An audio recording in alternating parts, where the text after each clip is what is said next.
AK Vajpayee दुर्भाग्य है देश का 35 साल होने को आए। क्या बात कर रहे हैं? मंडल आयोग लागू हुआ, लागू करने में आपके नेता स्वर्गवासी रामविलास पासवान का भी बड़ा हाथ था। क्यों?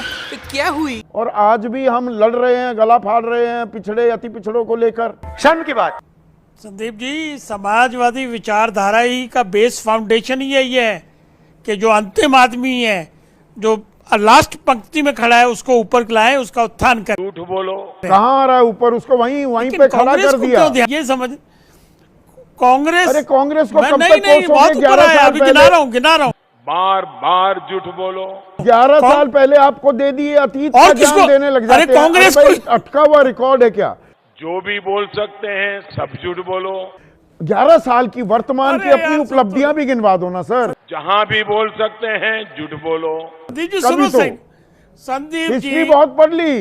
अच्छा बोल, सुन लिया करो थोड़ा बहुत। हाँ, जितनी बार बोल सकते हैं झूठ बोलो। सुनते ही नहीं हो आप, तो सुनना ही नहीं चाहते। हाँ। सुनोगे तो फिर जवाब मिलेगा ना आपको। हम ये कह रहे हैं कि किसी भी विषय पर बोलो तो सिर्फ और सिर्फ झूठ बोलो। SIR भूल गए अब ये।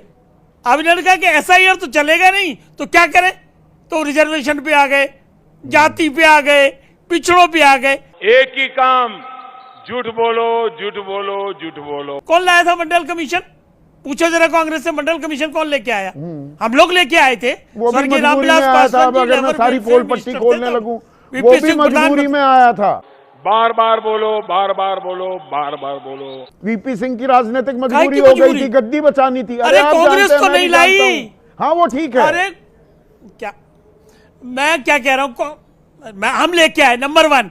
हर जगह पे बोलो। ये भारत रत्न किसको दिया? बाबा साहब को रत्न दिया, भारत रत्न दिया इन्होंने। समर्थन कर रही थी, क्या कर रही थी? पार्लियामेंट में तेल चित्र तक नहीं लगाया था। भी कर दीजिए ना। बीजेपी समर्थन कर रही थी। हम तो अपनी बात कर रहे हैं, हम समाज की बात कर रहे हैं। अच्छा। अरे भाई, हम अपने समाज की बात कर रहे हैं। अपने समाज की चिंता सबसे ज्यादा हमको है। और जोर जोर से बोलो। जब से हम सरकार में हैं, अपने समाज के लिए काम करते हैं, उसी की बदौलत हमारा समाज धीरे धीरे उठ रहा है। ये नहीं कि पीछे जा रहा है, उठ रहा है। महिलाओं को रिजर्वेशन किसने दिया? बिहार सरकार ने दिया, नहीं दिया? 65% नौकरी किसने कितनी बनाया? मिली है? सारे पद खाली पड़े हुए हैं। किसकी सरकार ने बनाया? अरे भाई, OBC के पास 2014 में अरबपतियों में, खरबपतियों में। अच्छा, OBC अगर 100 खरबपति देश में थे तो 20 OBC होते थे। अब वो गिरकर 9 रह गए।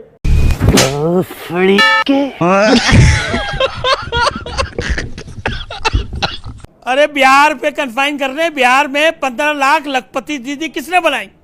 हमने बनाई। अच्छा। उनके सरकार एक साल की इनकम जो है 1.5-2 लाख रुपए महीने है।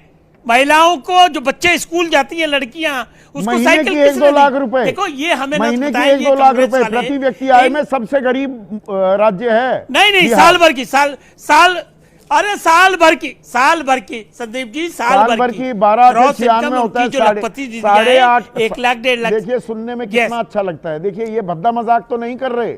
सुनने में लखपति दीदी, अरे लाख रुपए।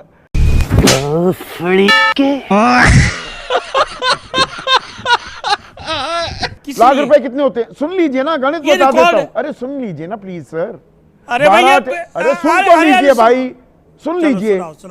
12×8 = 8,500 रुपए महीने में आप कह रहे हैं लखपति हो गए जी। कमाल कर दिया, आमूलचूल परिवर्तन कर दिया जिंदगी में। अरे भाई अरे नहीं, हम नहीं कह रहे, हम कह रहे हैं हम प्रयास कर रहे हैं। और प्रयास हमारे जेन्युइन है, प्रयास लगातार जारी है। 10,000 रुपए भी दे देंगे, लेकिन एक सेकंड मनोज काका, दिमाग खराब हो जाएगा। मैं अम्मा बहन पे आ जाऊंगा, मैं इनकी अम्मा बहन पे आ जाऊंगा मैं। पिछड़ा ही रहेगा। बांट भी देंगे, सब कुछ खजाना भी खोल देंगे, पर पिछड़ा ही है। रखना ही है ना उसे पिछड़ा। हाँ, ये बिल्कुल आपका वाजिब सवाल है। एक बच्चा लाल उन्मेष की एक कविता है कि कौन जात हो भाई, दलित हैं साहब। नहीं मतलब किसमें आते हो? मतलब किसमें आते हो? आता हूँ साहब आपकी गाली में आता हूँ, बाहर की हुई थाली में आता हूँ, गंदी नाली में आता हूँ। ये भगवान क्या जुल्म है। नहीं, मुझे लगा किसमें आते हो? हिंदू में आते हो? हाँ आता हूँ ना साहब चुनाव में। तो ये चुनाव है पिछड़ा को पिछड़ा बनाने के, और पिछड़ा और दलित को अनगिनत जो पाबंदियां हैं, जो विलुप्त पाबंदियां हैं, जिनका कहीं जिक्र नहीं है, वो किसने लगाई है? पिछड़ों पर और दलितों पर सामाजिक पाबंदियां किसने लगाई है? और सारे प्रोफेसर साहब ने सारे प्रश्नों का बहुत उत्तेजना और उन्माद के साथ जवाब दिया। उन्होंने नहीं बताया कि उनका आदर्श संगठन आरएसएस है, उसका सर संघचालक 1925 से आज 2025 चल रहा है, एक भी दलित पिछड़ा क्यों नहीं बना? बजाओ ताली।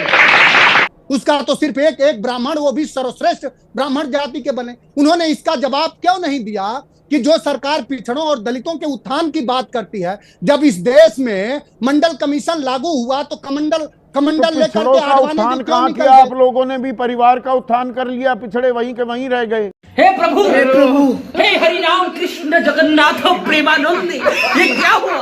आप पिछड़े वहीं के वहीं तो नहीं रह गए, बहुत आगे आए हैं, लेकिन अभी बहुत कुछ बाकी है।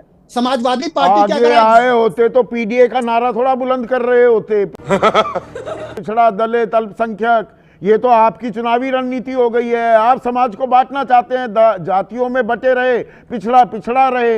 ये क्यों ना मानूं मैं? आपको हर तरह के मानने की और हर तरह के विश्लेषण करने की स्वतंत्रता पीडीए की अवधारणा इसलिए है कि आखिर क्या कारण है कि आज देश के आपने जो 56 विश्वविद्यालय बताया, मजा आया, और मैं ये जो मजा है उसमें क्यों नहीं पिछड़े और दलित वर्ग मयंक द्विवेदी हैं हमारे दर्शक, वो कह रहे हैं जाति को सिर्फ पॉलिटिकल टूल बना दिया गया है। वोट दो, आरक्षण लो। और आरक्षण भी कहां, वो कोर्ट रोक देता है आरक्षण को। ये वॉल्यूम कम कर, भाई का हट जाएगा। नहीं, कोर्ट रोक देता है, नहीं कोर्ट तो हमेशा, कोर्ट में भी किसके लोग हैं ये कौन नहीं जानता है? कोर्ट में भी जो मंडल कमीशन की रिपोर्ट है, सिर्फ 2 ही संस्तुतियां लागू हैं। उसमें तो यह भी बात करी गई है कि हमारी संवैधानिक संस्थाओं में, हमारी न्यायपालिका में जब तक पिछड़ों और दलितों का समुचित उनके संख्या के हिसाब से प्रतिनिधित्व नहीं होगा, तब तक भी उनके हकों की बात नहीं की जाएगी। और ऐसा अनेकों बार देखने में बना है। इस देश में जो आरक्षण की व्यवस्था थी, वो सामाजिक आधार पर थी, सामाजिक भेदभाव के आधार पर थी। आर्थिक आधार पर अगर आरक्षण दे दिया गया तो सिर्फ वो सवर्ण को ही क्यों 10% दिया गया? अगर आर्थिक आधार पर आरक्षण है तो और वर्गों को क्यों नहीं है? आपकी औकात बता रहा हूँ सर, बुरा नहीं मानना सर। तो इंदिरा साहनी की जो रिपोर्ट थी कि पिछड़ों को किसी को भी आरक्षण सिर्फ 50% दिया जा सकता है, तो वो तो टूट गया। और हमारे नेता अखिलेश जी ने तो कहा है इस देश के सदन से लेकर सड़क तक पर भी कि अब पिछड़ों के आरक्षण का दायरा हटे, जब आपने अगड़ों को 10 बेकार है भैया, मैं तो टूट गया मैं तो अब। तो दोस्तों फाइनली अपनी इस वीडियो का हो चुका है दी एंड। उम्मीद है कि आपको हमारी ये वीडियो अच्छी लगी होगी। अगर वीडियो अच्छी लगी हो तो वीडियो को लाइक करके, हमारे चैनल को सब्सक्राइब करके, बगल में बने घंटी वाले आइकन को दबाकर ऑल को सिलेक्ट कर लें, ताकि आगे आने वाली ढेरों रोमांच और मज़ेदार वीडियोज़ की नोटिफिकेशंस आपको बिना किसी अड़चन के प्राप्त होती रहे। तो वीडियो को क्लोज करने से पहले साथियों, आप लोगों से गुजारिश है कि यदि आप लोग हमारे चैनल पर नए हैं तो चैनल को सब्सक्राइब कर लेना, और हाँ, वीडियो को लाइक करना तो बिल्कुल भी मत भूलना, क्योंकि आप लोग वीडियो तो देख लेते हैं पर वीडियो को लाइक और चैनल को सब्सक्राइब करना भूल जाते हैं। तो जल्दी से जल्दी लाइक और सब्सक्राइब भी कर लो यार, क्या जाता है आपका, इससे पैसे थोड़ी ना पड़ते हैं।